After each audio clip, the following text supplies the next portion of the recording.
بسم اللہ الرحمن الرحیم۔ تلخی، ناراضگی، نفرت، اور پھر اس میں جب شدت آئے تو عداوت، اور پھر اس کے نتیجے میں بننے والی بے حسی، بے مروتی، اور پھر جب یہ چیزیں پک جاتی ہیں تو پھر مفاد پرستی، اپنی ذات کا طواف، یہ بندہ مومن کی شان نہیں۔ فقیروں، درویشوں، حضور کے غلاموں کا یہ طریقہ نہیں۔ جس طرح آپ اپنے جسم کا کوئی حصہ تھوڑا سا سخت ہو جائے تو محسوس کرتے ہیں نا، یہ زخم بن جائے گا، گلٹی بن جائے گی، یہ آپریٹ کرانا پڑے گا، تو فوراً اس کا علاج کراتے ہیں۔ اسی طرح دل بھی جیسے ہی سخت ہونے لگے، اس میں کوئی کڑواہٹ آنے لگے، کسی جگہ کوئی ترشروئی پیدا ہونے لگے، فوراً اس کا علاج کریں۔ اپنے ذہن کو سمجھا کے، بہلا کے مثبت چیز کی طرف لائیں۔ محبتیں زندگی کے ہر مسافر کے لیے اتنی ہی ضروری ہیں جتنی سانسیں اس کے لیے ضروری ہیں۔ اگر آپ محبت والے نہیں تو آپ کچھ بھی نہیں۔ اقبال فرماتے ہیں بجھی عشق کی آگ اندھیر ہے، اب یہ مسلمان نہیں، یہ خاک کا ڈھیر ہے۔ اپنے اندر وہ حرارت، وہ تازگی ہمیشہ محبت کی قائم رکھیں۔ اللہ سے بھی محبت، رسول اللہ سے بھی محبت، حضور کے ہر صحابی سے محبت۔ اور اولاد رسول کا معاملہ اس طرح کا ہے، ہمارا نا مزاج ہوتا ہے جان چھڑانے کا، فلانا بڑا اچھا تھا، اس کا بچہ اچھا نہیں، تو بھائی قرآن مجید تو کہتا ہے کہ جن کا باپ اچھا ہو ان کی وجہ سے بھی ان لوگوں سے پیار کرنا چاہیے، صرف اتنا ہی کہ باپ اچھا تھا۔ حضرت خضر نے اور جناب موسیٰ علیہ السلام نے دو یتیم بچوں کی دیوار سیدھی کر کے جب کہا گیا جناب یہ تو بے مروت لوگ ہیں، پانی نہیں پوچھا اور آپ ان کی دیواریں بنا رہے ہیں، تو فرمایا وَكَانَ أَبُوهُمَا صَالِحًا، ان کا باپ نیک آدمی تھا۔ تو بھائی انہوں نے یہ تو پوچھا ہی نہیں کہ بچے پڑھے لکھے ہیں کہ ان پڑھ ہیں، جاہل ہیں کہ بے مروت ہیں۔ یہ ہونا چاہیے بچوں کا قابل ہونا۔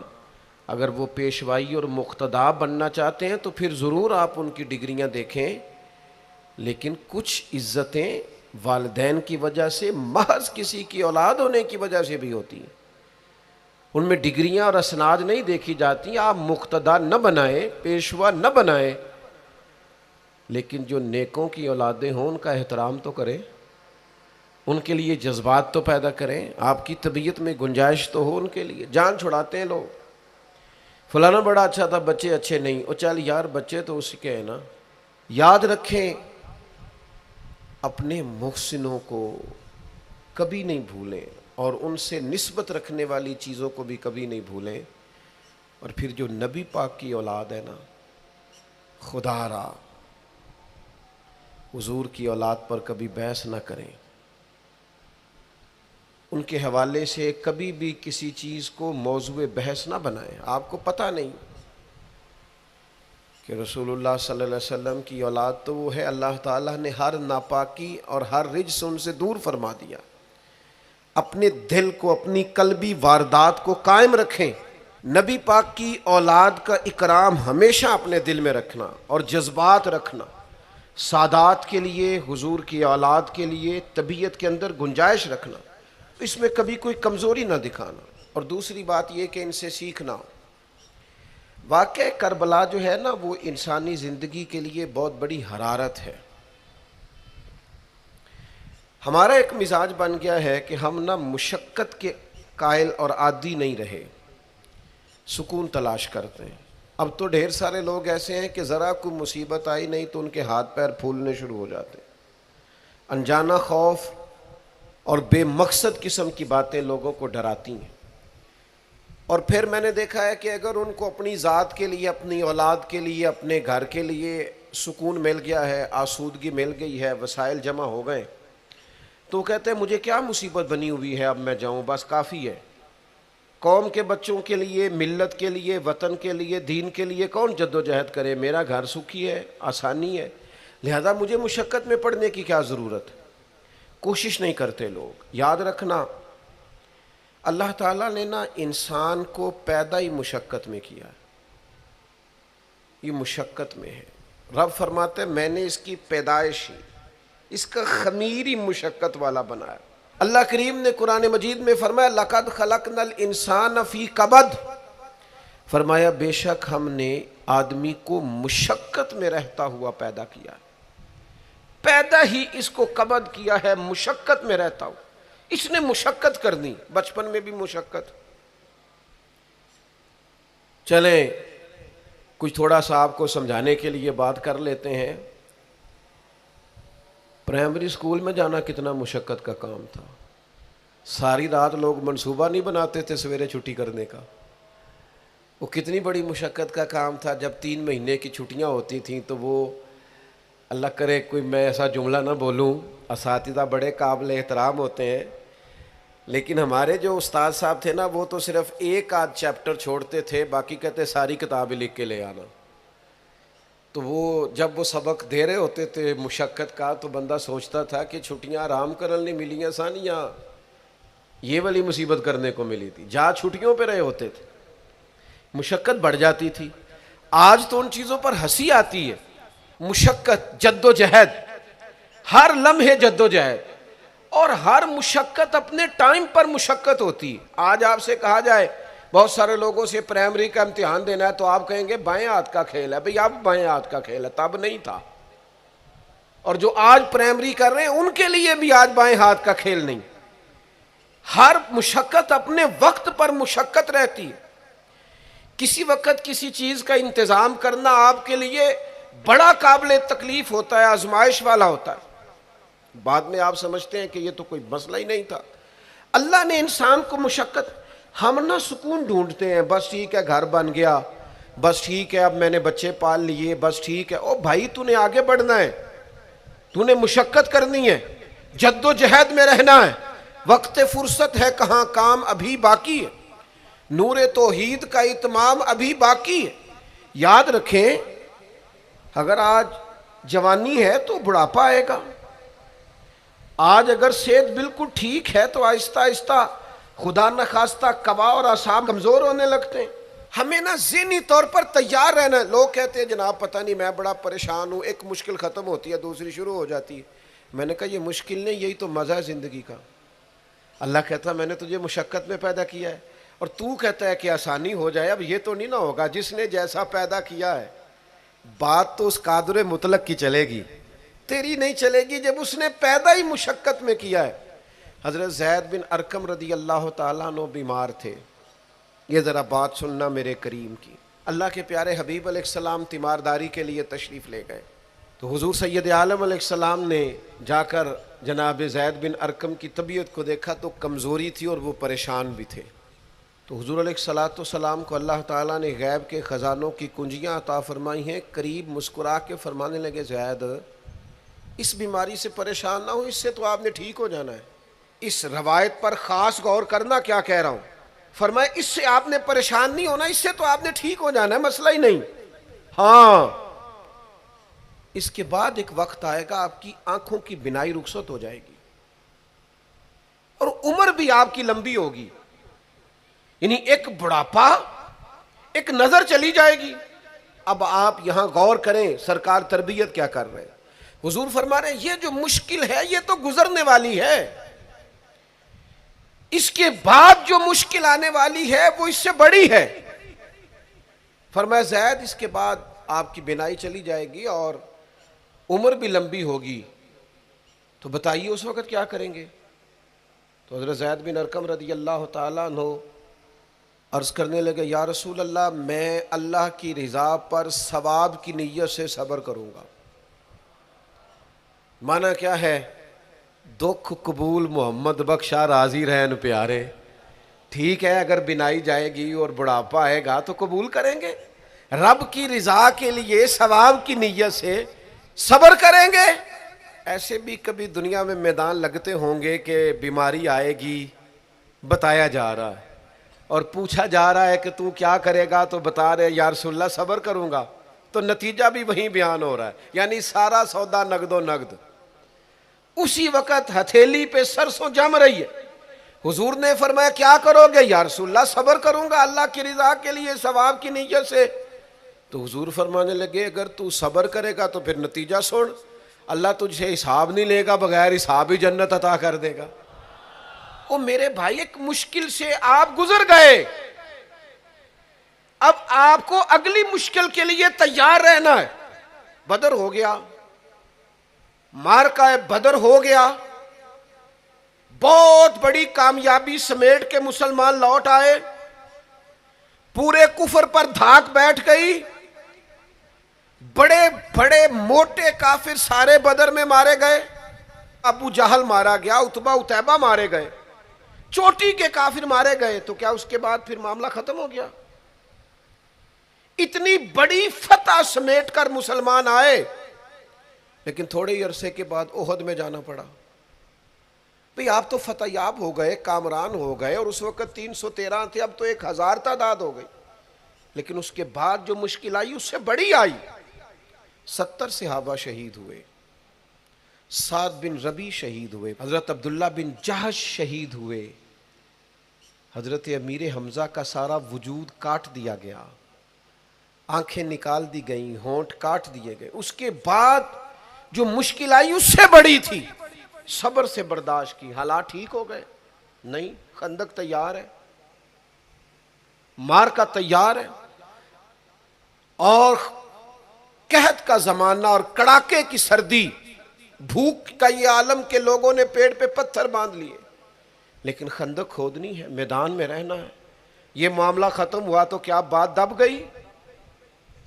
عمرے کے لیے گئے تو انہوں نے حدیبیہ میں روک لیا۔ اب کیا یہاں معاملہ رکا؟ نہیں، پھر فتح مکہ کی باری آئی، پھر تبوک۔ میرے رسول پاک علیہ الصلوۃ والسلام نے پوری دنیا پر اسلام کا جھنڈا لہرا دیا، کہاں کہاں تک اسلامی سلطنت پہنچ گئی۔ جناب عمر کے زمانے میں وہ قادسیہ کے علاقے، روم، ایران، تو کیا قربانیاں ختم ہو گئیں؟ بس طاقت آ گئی، قوت آ گئی، ہمت آ گئی، ہزاروں علاقے زیر نگیں آ گئے، ختم ہو گیا معاملہ؟ نہیں، جناب عمر شہید ہوئے، پھر حضرت عثمان شہید ہوئے، حضرت علی نے 9 سال یا 13 سال کی عمر میں جہاد شروع کیا تھا، عمر میدانوں میں گزری، پھر مولا علی شہید ہوئے۔ اب کیا آسانی ہو گئی، آسودگی ہو گئی؟ نہیں، یہاں تو باریاں ہیں امتحان دینے کی۔ امام حسن کی باری آئی تو زہر دے دیا گیا، انتڑیاں کٹ کٹ کے گرنے لگیں، اور حسن ابن علی کا جب جنازہ اٹھا تو سب سے زیادہ رو رو کے پلو سید عائشہ صدیقہ کا بھیگ گیا، اور جو سب سے زیادہ ستاتا تھا مروان، وہ بھی ایک نکر میں کھڑا ہو کے رونے لگا۔ تو کسی نے کہا ساری زندگی تو نے فاطمہ کے بیٹے کو ستایا ہے، ظالم آج روتا کیوں ہے؟ کہنے لگا میری مخالفت اپنے جگہ پر، جو اٹھ کے جا رہا ہے وہ رسول پاک کا مکمل نمونہ تھا۔ اس میں کوئی شک نہیں کہ صبر، رضا، استقامت، حسن عمل، حسن کردار، اخلاق عظیم، یہ ختم تھے۔ تو یہ امتحان تو جاری رہا۔ امام حسین کی باری آئی، چھوٹے تھے، زیادہ لاڈلے تھے، زیادہ پیارے تھے۔ کچھ لوگ ایک کا لاڈ دیکھتے ہیں، کچھ کئیوں کے لاڈ دیکھتے ہیں۔ نانا کا بھی لاڈ دیکھا، اور والدہ کا بھی دیکھا، والد کا بھی دیکھا، بہنوں کا بھی دیکھا، بڑے بھائی کا بھی دیکھا۔ حسین سب سے لاڈلے تھے۔ حسن کی بھی کیا بات ہے، امام علی مقام کی کیا بات، پر امام حسین سب کے لاڈلے تھے۔ لیکن جب امتحان دینے کی باری کربلا میں آئی تو اکیلے کھڑے تھے، نہ پشت پر نانا،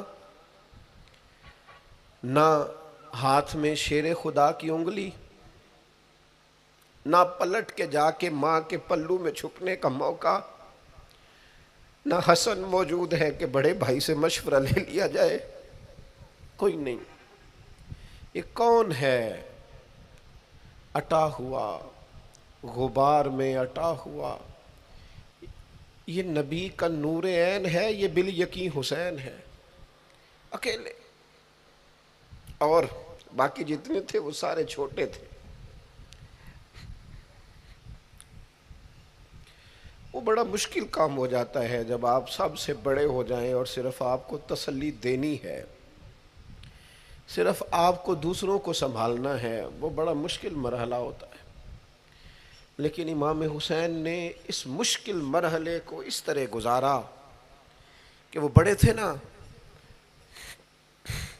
بس اتنا کہوں گا کہ حسین وہاں پر شکر کرتے تھے جہاں پر صبر مشکل تھا، وہاں پر شکر کرتے تھے جہاں پر صبر مشکل تھا، جہاں صبر مشکل سے ہوتا ہے وہ وہاں گردن جھکا کے کہتے تھے آمنا وصدقنا، ٹھیک ہے، دکھ قبول محمد بخشا، بس راضی رہن پیارے۔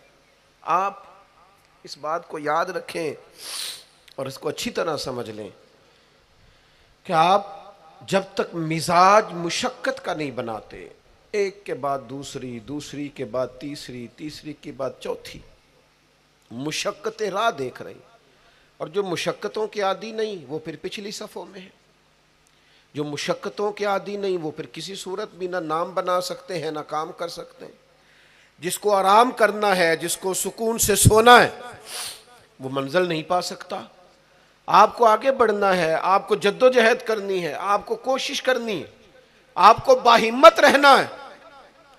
حضرت عمر سے کسی نے کہا تھا کہ میں آپ سے ملنا تو چاہتا تھا پر دوپہر کا ٹائم تھا، میں آیا نہیں، کہیں آپ سو نہ رہے ہوں۔ تو جناب عمر رو پڑے، فرمانے لگے سویا کرتا تھا کبھی، جب سے ابو بکر یہ چابیاں میرے ہاتھ میں دے گئے ہیں نا، تو دن کی بات کرتا ہے میں رات کو نہیں سو پاتا، اٹھ اٹھ کے حضور کی امت کی خبرگیری کرتا ہوں، رت جگہ میرا نصیب بن گئے ہیں، آنکھوں کی نیند رخصت ہو گئی ہے، لہجوں میں آرام نکل گیا ہے۔ اور بھائی جب آپ کو جد و جہد کرنی ہے، جب آپ کو آگے بڑھنا ہے، ذہن بناؤ یار، طبیعت بناؤ، آگے بڑھنا ہے، مشقت کرنی ہے، نیند تھوڑی کم لینی ہے، زبان کے ذائقے مزے کے کھانے تھوڑے کم کرنے۔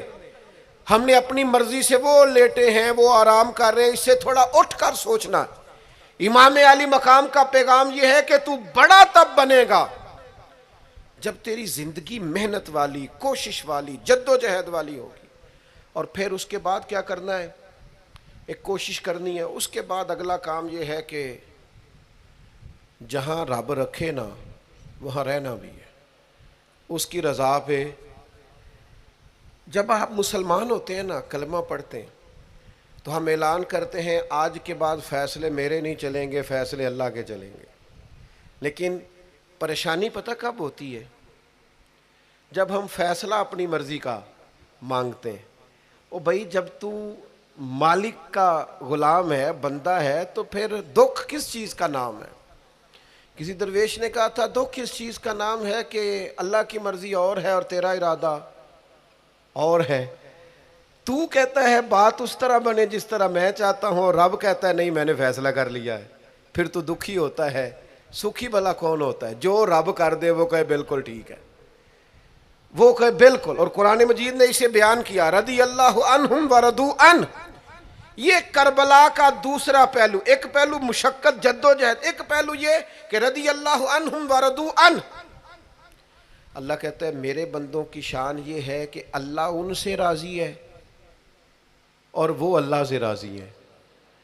اللہ ان سے راضی ہے اور وہ بھی راضی ہے اللہ سے۔ اللہ نے جہاں رکھا ہے وہ اللہ سے، ایک پہلو یہ ہے کہ اللہ راضی ہو جائے، ایک پہلو یہ ہے کہ بندہ راضی ہو جائے۔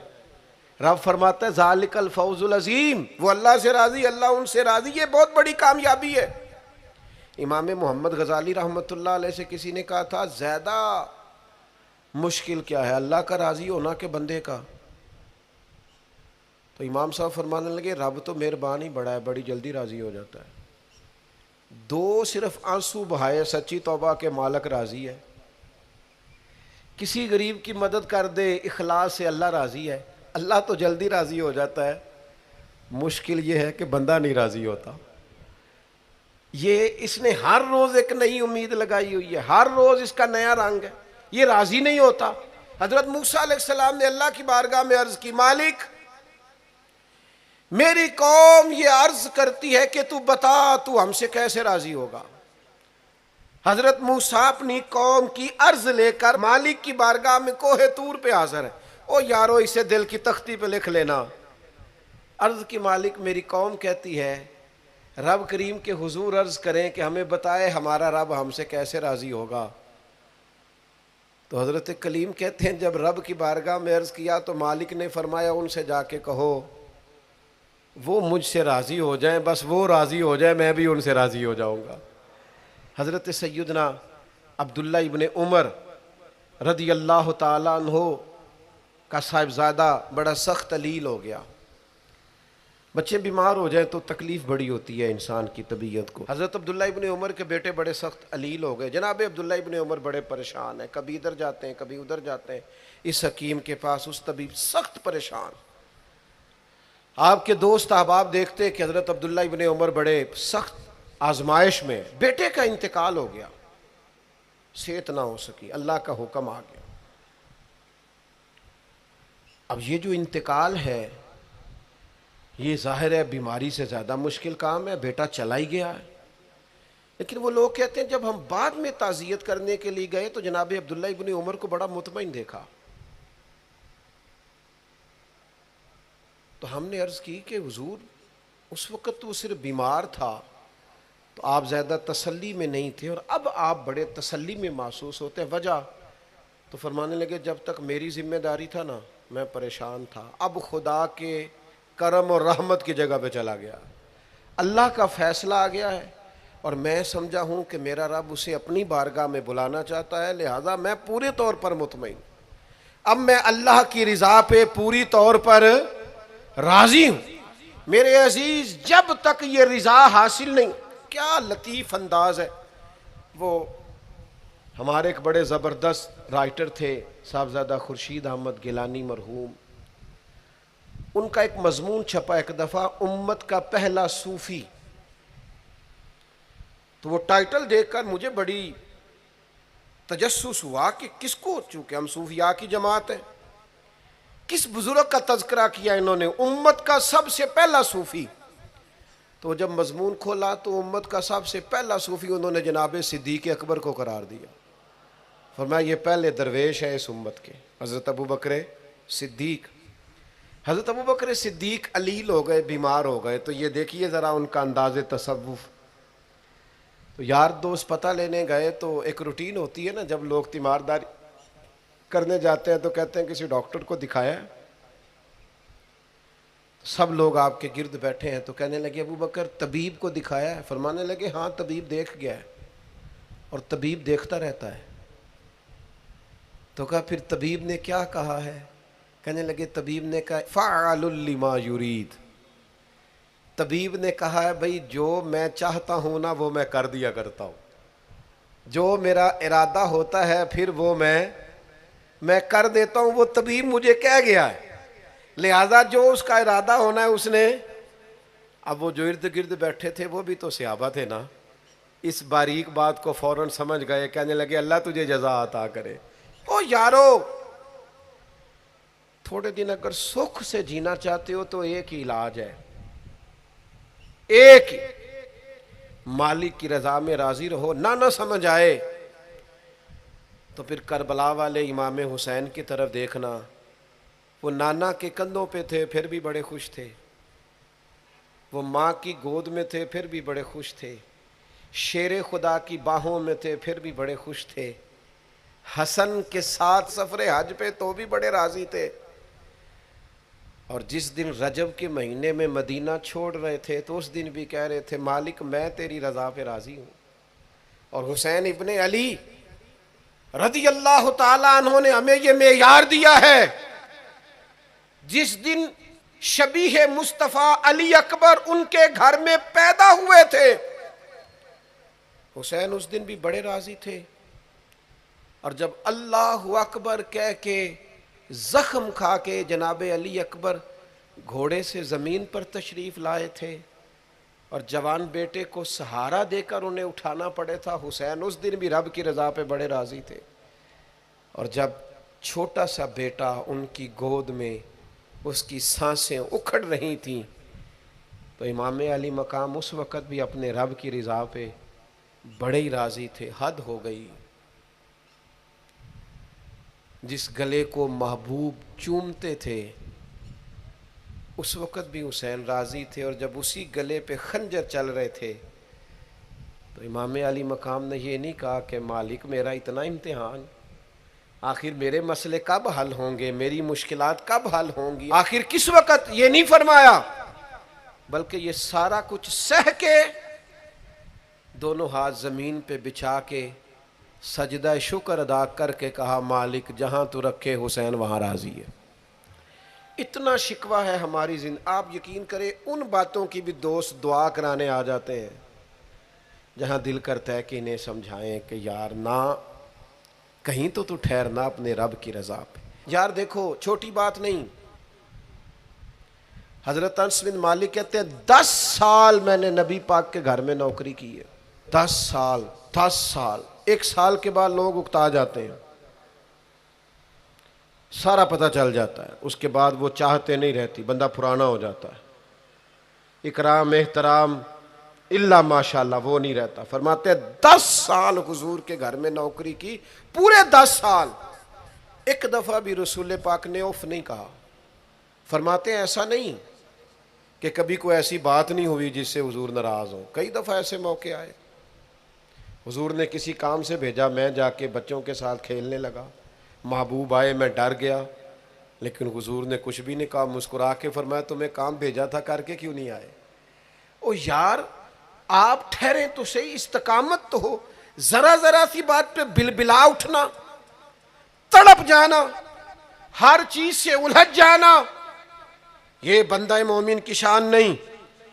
طاقتور زندگی گزارو، طاقتور، ایک تو یہ کہ مشقت کرنی ہے، دوسرا اللہ کی رضا پہ راضی رہنا، اور تیسری بات یہ سوچیں کبھی ذاتی قسم کی نہیں بنانی، سوچیں ملی قسم کی، قومی آفاقی سوچیں۔ اتنے دوست ہماری خانقاہ سے وابستہ ہیں، یہاں کسی آستانے سے وابستہ ہیں، کچھ ہمارے پاس مدرسے میں پڑھتے ہیں، کہیں بھی آپ پڑھتے ہیں، آپ کی سوچیں جب تک ملی اور قومی نہیں ہوتی، آپ بہت زیادہ بھی باصلاحیت ہیں تو آپ کوئی کردار نہیں ادا کر سکتے۔ آپ کو اللہ نے جو صلاحیت دی ہے وہ دین کے لیے خرچ کریں، کوئی بھی صلاحیت ہے آپ کی، عزیز وسیع الظرفی وسیع المشرب، آپ اپنی صلاحیت سے قومی فائدہ کریں۔ آپ کیا مطلب ملی باتیں، چھوٹی باتیں، چھوٹا سا ذہن، چھوٹی سی بات، آپ وسیع بات کریں۔ امام بخاری لکھ گئے، ایک مخصوص فقہ کے مقلد تھے امام صاحب، لیکن انہوں نے بخاری میں یہ رنگ نہیں اختیار کیا کہ جو کسی اور مسلک پر چیزیں دلائل کرتی ہیں، فقہ کے مسلک کی بات کر رہا ہوں، کسی اور مشرب پر تو میں نے لینی نہیں۔ انہوں نے کام کیے تو قومی سطح کے کیے، چھوٹے چھوٹے ذہن، چھوٹی چھوٹی باتیں۔ ہمارا ہی مدرسہ نہیں، دنیا میں مدرسے، ہماری خانقاہ نہیں، دنیا میں خانقاہیں۔ ہم اگر ایک دوسرے سے لوگوں کو توڑنے لگیں گے تو ملی کام نہیں ہوگا۔ ہم گھر نہیں بنانا چاہتے، ہم رسول اللہ کا دین تعمیر کرنا چاہتے ہیں، دین اس امت کے اندر لانا چاہتے ہیں، نافذ کرنا چاہتے ہیں۔ تو ہم تو تھوڑے سے لوگ ہیں کام کرنے والے جو پوری دنیا میں کام کر رہے، کہیں بھی کوئی کام کر رہا ہے، ہم نبی پاک کا دین لانا چاہتے ہیں تو ہم تو ہر ایک کو سپورٹ کرتے ہیں، جو تھوڑا سا بھی کام کر رہا ہے اسے سپورٹ کرتے ہیں۔ میری آپ سے گزارش ہے، جس کاز کے لیے امام حسین نے جان دی تھی نا، اس کاز پر کام کرنے کی ضرورت ہے۔ اب کیا کرنے کی ضرورت ہے؟ اب وہ پیغام جو امام علی مقام کا پیغام ہے، دین کے لیے کام کریں، بے حیائی کے خلاف، عریانی کے خلاف، بے دین قوتوں کے خلاف۔ لوگوں کو سکون ملے گا، انہیں قائل کریں کہ سکون تمہیں نماز میں ملے گا، عبادت میں ملے گا، دیانتداری میں سکون ہے، قناعت میں سکون ہے، عزت نفس اور خودداری میں جو تمہارے لیے اللہ نے رکھا ہے اس میں سکون ہے۔ لوٹ کے کھاؤ گے تو سکون نہیں ملے گا۔ میرے بھائی، اس سارے پیغام کو عام کرنے کی ضرورت ہے، پھیل جائیں دنیا میں۔ اور جس طرح اپنے حق میں لوگوں کو قائل کرتے ہو نا، کو مجبوری بن جائے، اس طرح لوگوں کو دین کے حق میں قائل کریں۔ منت کر کے بے نمازی کو نمازی کریں، منت کر کے۔ جو دین سے دور ہے اسے دین کے قریب کریں۔ آپ کوشش کریں کہ فروغ دین ہو، جہاں مسجد نہیں تعمیر مسجد میں کردار ادا کریں۔ اپنے لہجوں سے ہر تھکاوٹ اتار کے آگے بڑھو، ملی قومی سوچیں پیدا کرو۔